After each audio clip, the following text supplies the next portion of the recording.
Hi, I'm Nora Elder with ADVISA, and I'm here to walk you through the job assessment process with the Predictive Index. Our mission here at ADVISA is to improve the world one leader at a time, and we do that with a very strategic three-part approach. We always start with data, and today the data that we'll be working with is job assessment data. And then once we've got data, we can turn that into insight. Then from insight, that's what helps us to inform the strategic action that our clients are going to take from there.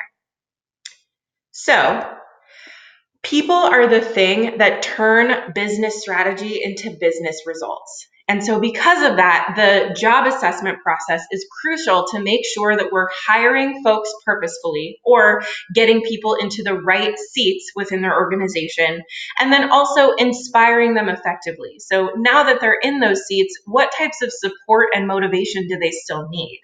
So this is why the job assessment process is crucial. It allows us to create a job benchmark or draw a picture of the personality of a job so that we can both hire and inspire really well within our organizations. You're probably aware that the predictive index itself actually has three assessments within it. There's the job assessment, which gives us the job benchmark. There's the behavioral assessment, which measures the needs of a person and gives context to their behavior. And then there's the cognitive assessment. That cognitive assessment we're not going to be focusing on today. Instead, we'll be living in the world of the PI job assessment.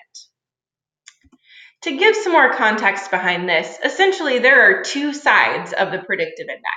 There's the person side, and that can tell us a lot about what someone needs from their environment, what gives them energy, as well as what takes energy away.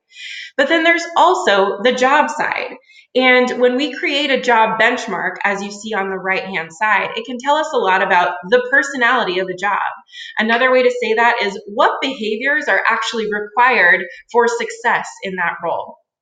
And when we look at a job benchmark next to a person's graph themselves, it can tell us a lot about which of that person's motivating needs will be met by that job and which of their needs may be unmet, causing them to need to adapt behavior. That's the difference between being naturally energized by your role and having energy taken away from you by your role. So having a job benchmark can tell us a lot about what type of hire we're making and how to motivate someone within their role. To get a little more granular into this, the job assessment itself is about 10 to 15 minutes long, and it consists of 92 behavioral competencies. It's going to feel a lot like taking the behavioral assessment, except instead of choosing from adjectives, you're now choosing from behavioral competencies that you may or may not actually have to do within that role. So when you're taking the job assessment, your number one goal is to be thinking about the role itself. And for each of the competencies that's listed, ask yourself two questions. Number one, does this happen frequently?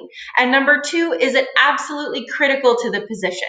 So for example, this first one that says checking the details of work for accuracy, I would ask myself, do I have to check details at least 3 times a week? And is it necessary for me to check details of this work for the work itself to get done? And if the answer to both of those questions is yes, then I'll go ahead and check that box. If the answer to either of those questions is no, then leave that box blank. At the end of the process, what will happen is that the person managing this job assessment process to create the benchmark sees something like this.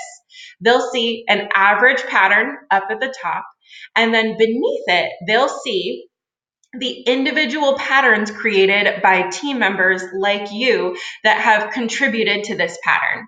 And if folks mostly agree, like the one that you see on the screen here, then it looks like folks are pretty aligned on what this job requires. However, if there are differences between the individual contributors of a job pattern, that means that you may be asked to come back in and have a further conversation to gain alignment on what a job actually requires. That alignment is crucial both for hiring as well as for supporting the folks within that particular role. So that's the job assessment process. We hope that you enjoyed this video and also that it gave you some more useful context behind what you've been asked to do. If you have any more questions whatsoever, you're more than welcome to reach out to us here at the team at ADVISA. And thank you all for watching.